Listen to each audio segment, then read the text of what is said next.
So I've just got back from a little ride on the Guerrilla 450, and I have to say I have a problem with this bike, and I think can't recall ever experiencing this before with a bike, but I want to be fair on it, and I want to say that it's probably just an adjustment that's needed. So the clutch on this bike doesn't have an adjustability to it, which is something if I got it would immediately have to be done. I'd have to change the clutch lever with one with the little dials. And it could just be that this needs adjusting more, but I was finding the biting point was really far anyway, which isn't a huge problem as long as you can actually reach it. And because it's tilted down, which for most people would be absolutely fine, but if you're a bit short, isn't ideal. It was literally, I was every time I was moving away, I was really nervous of it stalling because the controllability of the clutch was near impossible. And I say I've been riding 25 years, countless number of bikes. I can't remember ever having that before. So it wasn't the longest ride because I was worried about dropping it. If you go over a bump or the throttle was a little jaggedy and it stalls, I'm just not going to drop it. So that's why it was only a very short ride. But I think with adjustment, and I'm not going to adjust it because it's not my bike, with adjustment, you could probably bring that back, tilt that back a bit, then the controllability would probably be fine. The more I thought about this, the more I realised there was more to it than just the clutch lever being too far away from the handlebar, or the fact that the clutch and the brake lever was slightly pointing down. Neither of which are to my liking, but I've ridden many bikes that have been like that. This occasion, the clutch lever cable was not set up properly. There should be a little bit of play at the end of the clutch lever, so as you get past that play, that's when the clutch engages or disengages, depending on what you're doing. On this occasion, there was no play at all, and all you had as you got to the end of the clutch lever was like a switch. You didn't have anything you could actually bleed in or out, so you were doing it on the tips of your fingers. So you'd go to release the clutch from accelerating away, and either nothing would happen because the clutch was still engaged, or it would go to stall because you were right at that last point of the clutch's operational window, essentially. I realised this quite quickly and tried to ride around it best I could, but the more I rode it, the more I thought, I'm just going to make a mistake here, I'm going to drop it because it's going to stall. So hence why the ride was only 30-40 minutes. Though I was able to see how the bike performed outside of that and make a judgment on everything else with the motorcycle. For example, here I'm going up to an incline, which slowing down's fine because it's pulled a clutch in. Obviously I'd rather do it through the gears, but it's then as I go to accelerate away, because you release it and again you go to stall. So setting up the clutch cable properly would help this. Having a dog leg lever on it would help even more, as well as adjustability, so you can actually set it up to your liking. That would really solve the problem. But it took the enjoyment away from it. But I'm going to park that and talk about everything else. Plenty of power.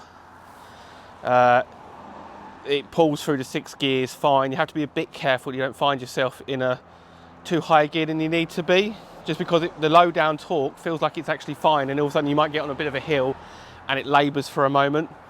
But you'd soon get used to that because you'd adapt to the bike as it is.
comfort-wise, those rubber foot pegs for the rider are really comfortable. The gear change is nice, obviously forgetting that for a moment.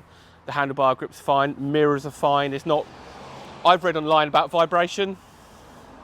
I mean, it's a single cylinder 450, it's going to vibrate, but not anything overwhelming. So, and that seat's nice. Like I said earlier, I think I'd take some of the foam out just to lower it a bit more, but I didn't feel that I was struggling with putting my foot down at junctions or anything like that. My concern was obviously thinking about the clutch, but I wasn't worried about my feet. So it feels a bit taller than perhaps the stats say, but it's not unmanageable. And those tyres are good grip. I mean, it's quite a nice day today, but we had a lot of rain last night, and the roads are a little bit greasy in the countryside, but I didn't feel any concerns about grip. And the brakes were good. So yeah, a good bike at £4,000, sorry, £4,800, £5,000 for the one with the two tones. That's great value for money, and spend yourself an extra 40 quid, change that clutch lever if you're someone with short digits like me, and that make a big difference. I didn't mention before a centre stand, which many modern manufacturers don't do. It's like an extra £150, £200 extra, but it comes as standard. Brilliant, great work Royal Enfield on that, which makes life a lot easier for cleaning the bike, adjusting the chain, cleaning the chain, and any other kind of maintenance. And it's just easier. And it's quite easy to whip up on the stand because you've got these grips here on the side. So that's neat. The TFT screen was really clear to read in terms of the speed and stuff like that. I didn't do the setup for the sat nav because I just don't have the time with only having a couple of hours with the bike. But yeah, I'm trying to think of, other than obviously the clutch, any particular negatives. Some would say a bit plasticky with these bits here, but to me that looks like it's protecting quite well the wiring loom, so not that bad. And that black engine with some like that silicone oil stuff that you can get, like I was using the other day on my Bonneville, that will make that engine clean up really nicely. And the gaiters will keep, if you're using it all year round, which I think a lot of people probably will because it's quite a commuter kind of bike, that'd be really handy. Rivals, I would say obviously the Speed 400, and I'll do a separate video on comparing them. Also the KTM 390, the Honda GB 350, which I wanted to ride today, but Honda said it wasn't available because it's quite popular where it's brand new. Fair enough. They're the rivals. Obviously only ridden the 400. My initial thought would be, no, tell you what, no, I'll do a separate video on that because I think it's quite an important topic. But get yourself down here. Great people down here at Bembridge. Really helpful in there. They've got a whole array of all the Enfields, which I'll try and get some video of in a second. But yeah, get yourself down here. And that's it, I think.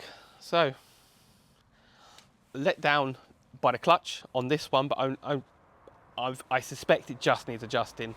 Aside from that, great bike and a great price. Hope that's been useful to you, especially if you're someone short height like myself. Give the channel a like and subscribe because it really helps me get more bikes to ride, and it helps me drive the channel along.